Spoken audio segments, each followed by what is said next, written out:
Olá pessoal, estamos começando mais um vídeo aqui no canal Saúde Med. Seja muito bem-vindo. Meu nome é Denifer Ferreira, sou farmacêutico e no nosso tema de hoje vamos falar sobre o tratamento cirúrgico da doença de Graves. Então já deixa o seu like, se é a primeira vez aqui no canal já clica no botão para se inscrever e para receber notificação dos próximos vídeos. Então vamos começar.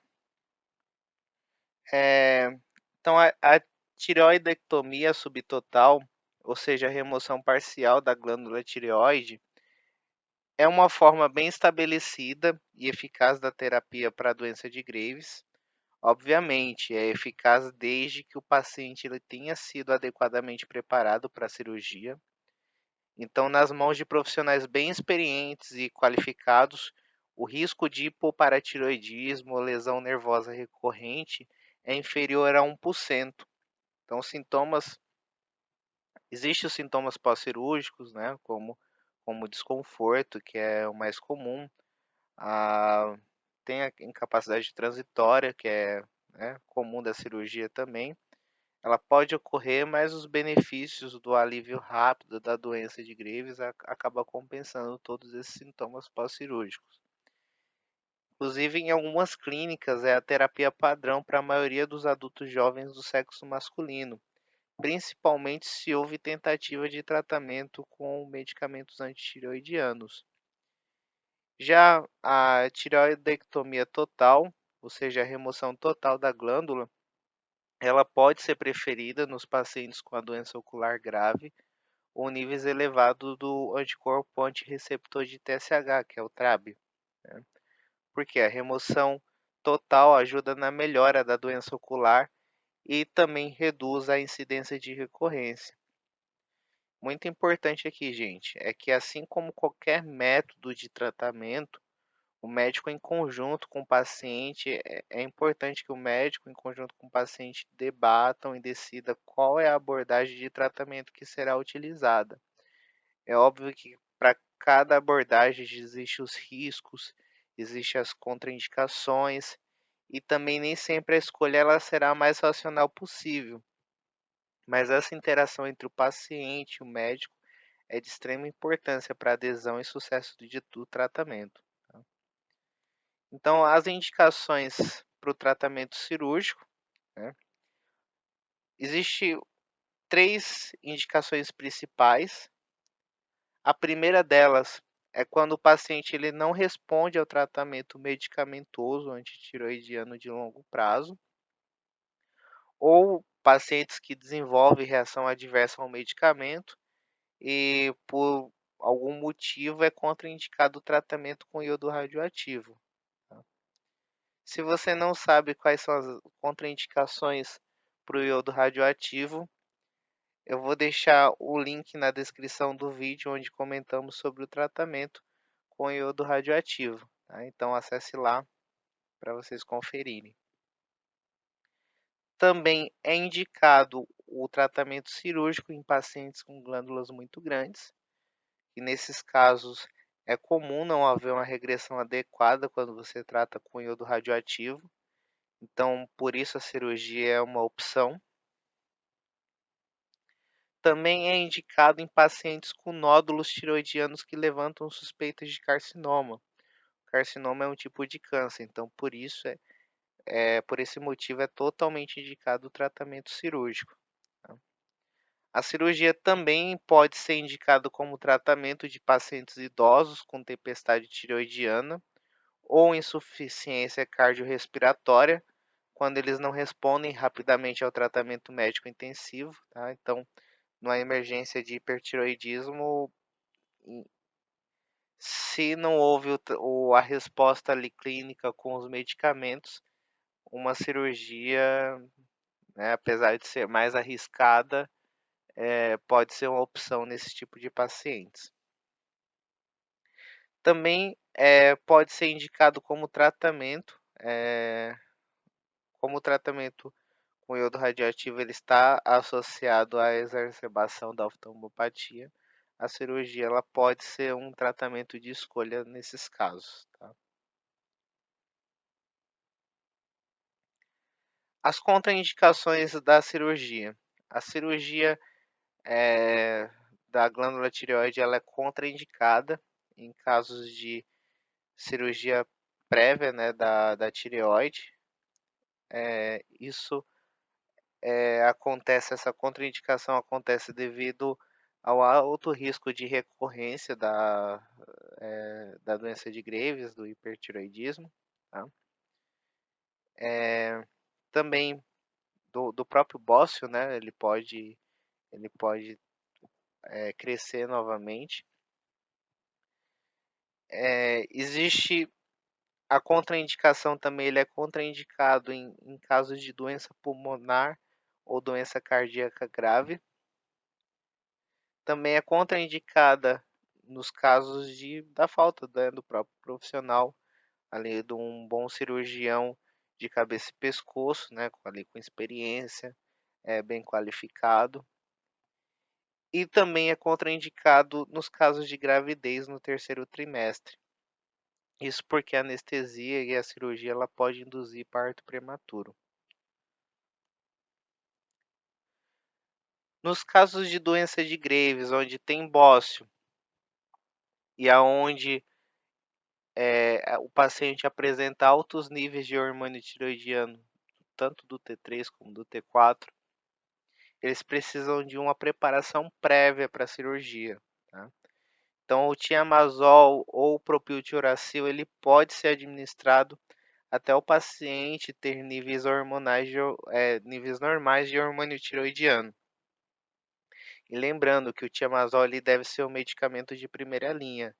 Se você não assistiu lá o vídeo sobre o tratamento medicamentoso da doença de Graves, também eu vou deixar o link, tá? Acesse esse vídeo que vocês vão saber mais porque o Tiamazol ele tem que ser o tratamento de primeira linha. A primeira escolha tem que ser esse medicamento. Após os níveis normais terem sido atingidos, o paciente ele é mantido com as tiocarbamidas e a solução de Lugol ou até mesmo a solução saturada de iodeto de potássio é administrada ali durante 7 a 10 dias. Tá? Por que esse tratamento do iodo é importante? Esse tratamento ele induz uma involução da glândula e ele diminui a vascularização.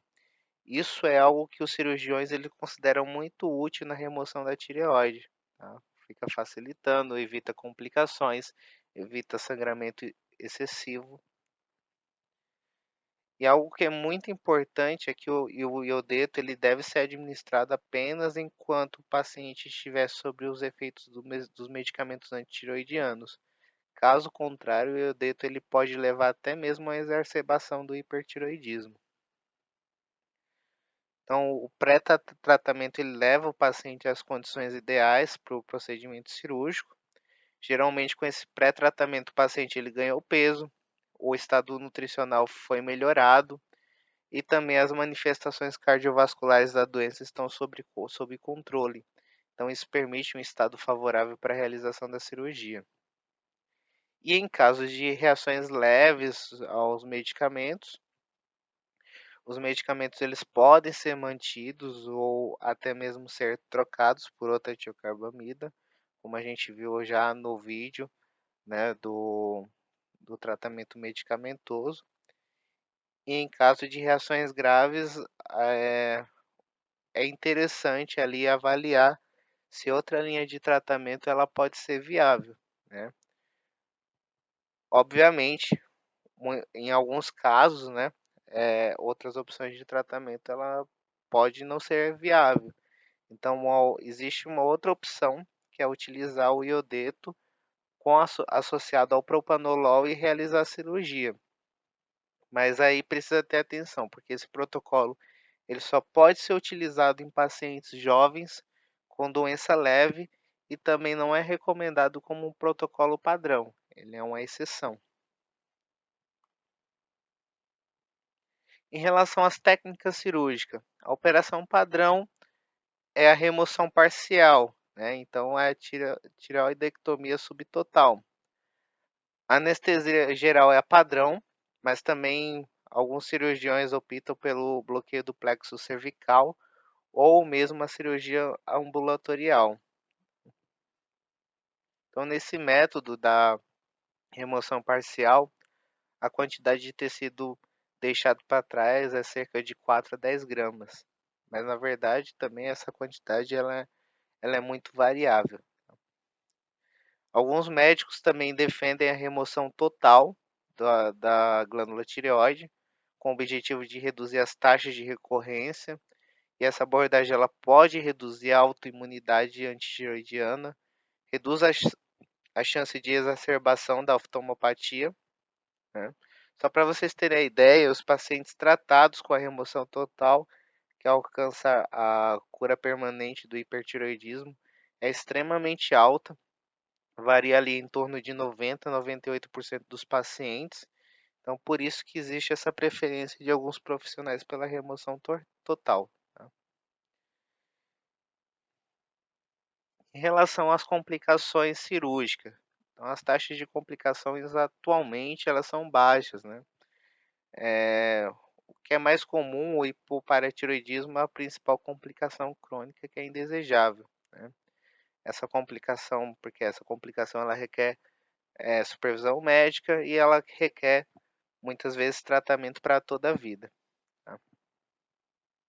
Então alguns pacientes eles desenvolvem, hipocalcemia transitória pós-operatória, mas logo recupera os níveis normais, né, então é tranquilo em relação a isso.